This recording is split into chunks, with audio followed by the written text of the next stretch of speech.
prolonger le rêve avec chauffage fioul.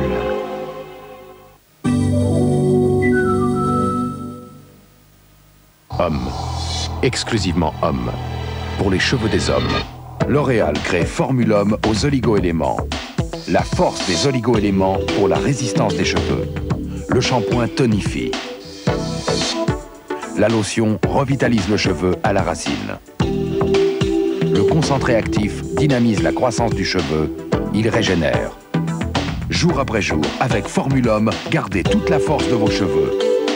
Formule Homme de L'Oréal.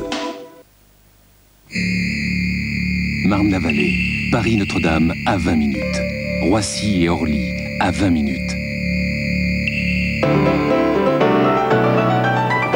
Marne-la-Vallée, le nouveau carrefour stratégique des affaires.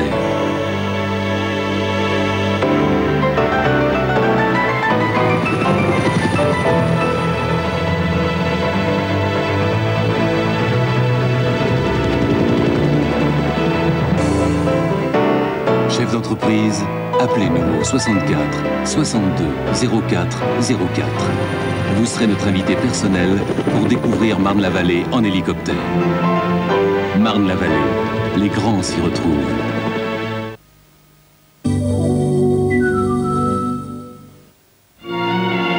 En principe, je dis bien en principe, vous seriez le 7e. Ils ont signé son arrêt de mort.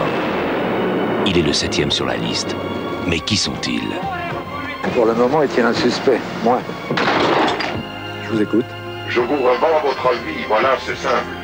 Bastien, qu'est-ce qu'on va faire? Bonne idée. La 7e cible, Ventura et Poiret dans un polar qui fait mouche sur la une. Et François Bachy dans quelques instants pour les dernières informations. Un musée à ciel ouvert au cœur du désert de Gobi. Vestiges archéologiques et véritable galerie d'art jalonnent la route de la soie. Visite guidée tout à l'heure à minuit 40, mais tout de suite donc les dernières nouvelles. François Bachy.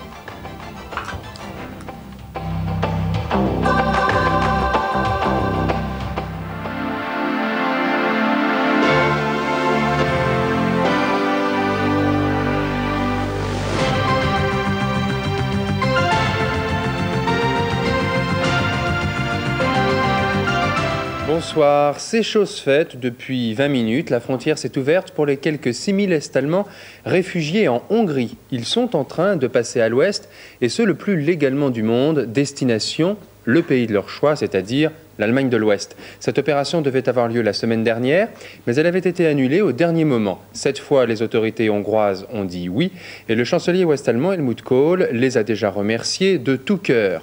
Attitude évidemment diamétralement opposée en ce qui concerne la RDA, on s'en doute.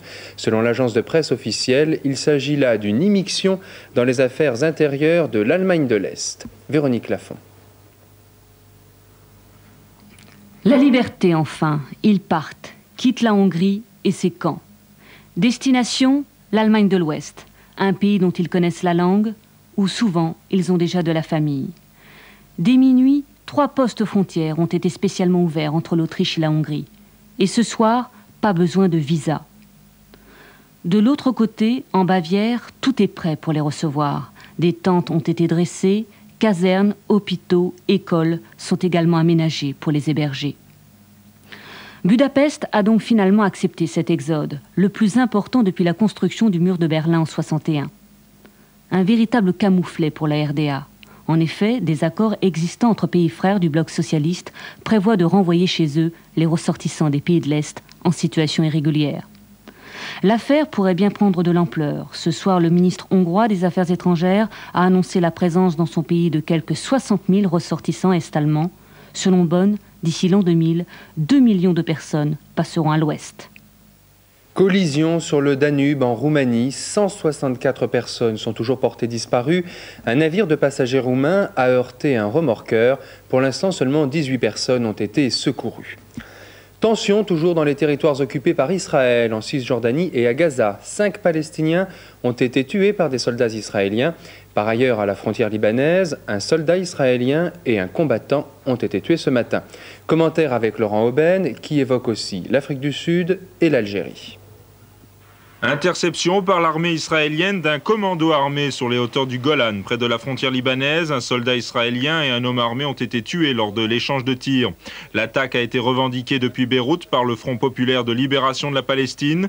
Mais pour l'état-major israélien, c'est le Hezbollah, le parti de Dieu, qui serait à l'origine du commando, en représailles à l'enlèvement du Cheikh Obed par les Israéliens en juillet dernier. Obsèque de l'une des victimes des affrontements de mercredi dernier au Cap. Yvette Otto, 16 ans, enceinte de 5 mois, aurait selon sa mère été abattue par la police. Une version démentie par les autorités. Selon Monseigneur Toutou, 29 personnes avaient été abattues par les forces de l'ordre dans la nuit de mercredi à jeudi, au lendemain des élections législatives. Le ministère de la Loi et de l'Ordre ne faisait état de son côté que de 15 morts. Fin de la crise politique en Algérie, le nouveau Premier ministre, M. Mouloud Amrouche, a pris ses fonctions aujourd'hui en annonçant la mise en place de plusieurs réformes économiques, politiques, sociales et éducatives. M. Amrouche, 47 ans, membre du comité central du FLN, était secrétaire général de la présidence depuis 1986. Il est considéré comme la personnalité la plus indiquée pour accomplir le plan de réforme souhaité par le président Chadli. Des mesures douloureuses et impopulaires. Voilà ce qu'a promis aussi Mikhail Gorbatchev dans son discours de rentrée.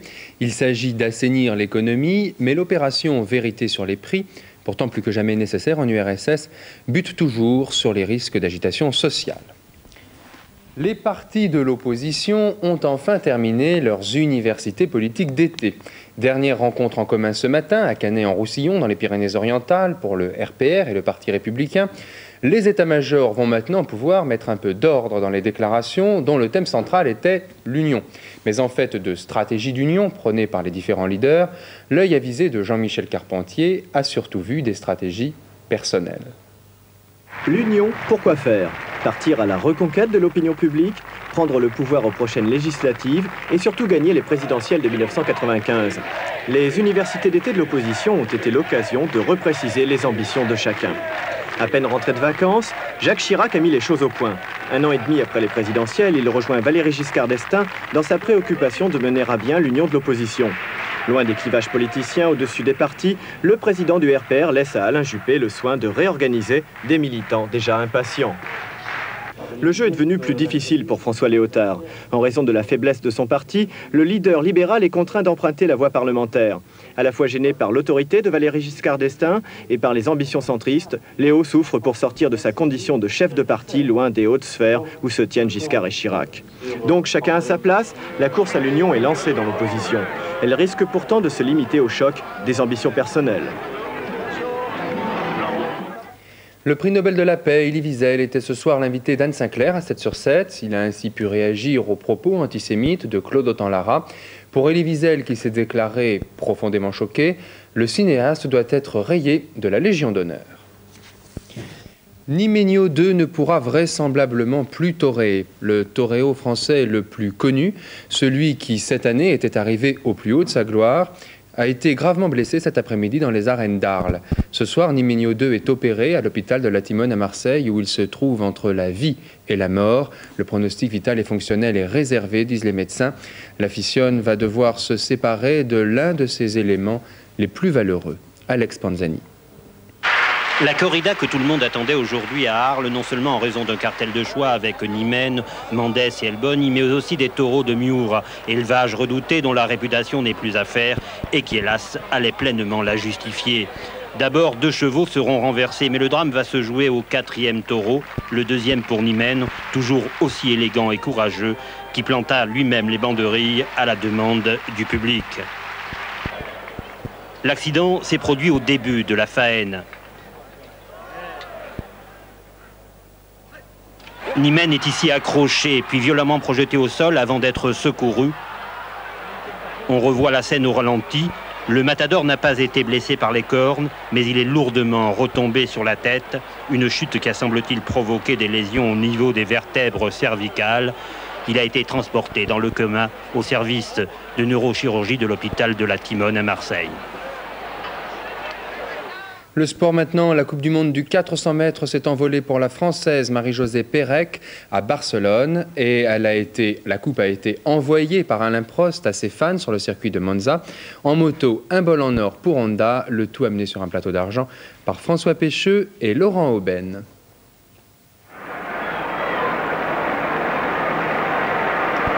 Elle avait fait le plus dur, à savoir battre la Cubaine Anna Quirot. Pourtant sortie en deuxième position à l'entrée de la ligne droite, Marie-Josée Pérec grignotait petit à petit son retard sur la Cubaine pour l'emporter d'une courte tête.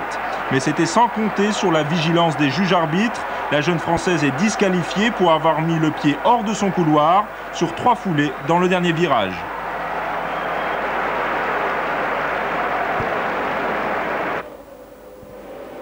Il l'a dit et répété, Alain Prost n'a pas la meilleure McLaren entre les mains. Il y a un favori chez Honda et c'est Ayrton Senna. La preuve, à Monza, c'est lui qui mène la course de main de maître. Alain Prost, derrière, remonte à la 2e place en avalant les 2 Ferrari de Berger et de Mansell. Mais il accuse tout de même 20 secondes de retard sur Senna. Seulement voilà, à 8 tours de l'arrivée, coup de théâtre. C'est Ayrton Senna qui casse son moteur. Alain Prost, lui, doute encore de la partialité du team McLaren et de sa place dans le championnat. Et même avec 20 points d'avance, je suis pas confiant. La manière dont ça s'est passé ce week-end, je suis pas très confiant, alors j'ai un peu peur. N'enlevant rien à son talent, Prost enlève à Monza son 39e Grand Prix, un record absolu. Les tifosi sont fous de joie, leur futur champion leur offre même la coupe.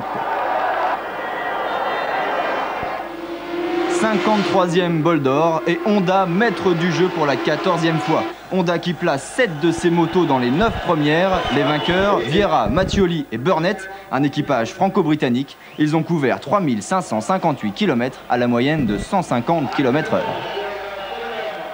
Elle s'appelle Larissa Liptichevskaya. Entraînez-vous à le dire 10 fois, comme ça, si un jour il y a un concours de prononciation, vous gagnerez peut-être une journée avec la Miss Moscou 89. Larissa Liptichevskaya est la reine de la perestroïka. Elle a été élue par un jury, mais aussi par les téléspectateurs. Sylvie Collin. Il ne s'agit pas d'un show de Mariti et Gilbert Carpentier, mais bien de l'élection de Miss Moscou. Les soviétiques n'en reviennent pas, voilà qu'on leur demande de choisir parmi ces 8 jeunes filles la plus belle. Verdict de l'ordinateur, c'est Larissa Liptichevskaya. Blondeur des héroïnes de Santa Barbara, décolletée façon Guy Laroche, le charme slave n'est plus ce qu'il était. Reste le folklore, même s'il prend parfois l'allure d'une superproduction hollywoodienne.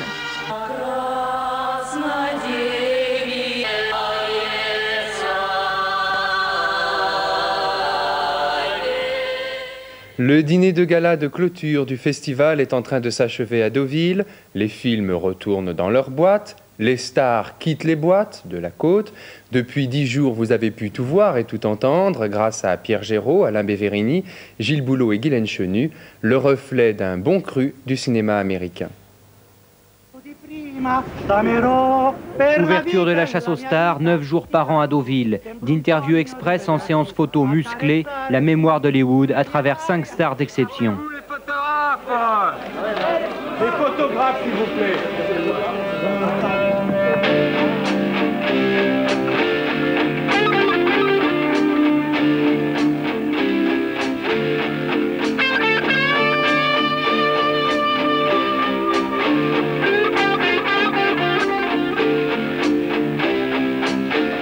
En marge du festival, Deauville à marée basse, les touristes égarés, quelques arpents de sable, de grand sommeil.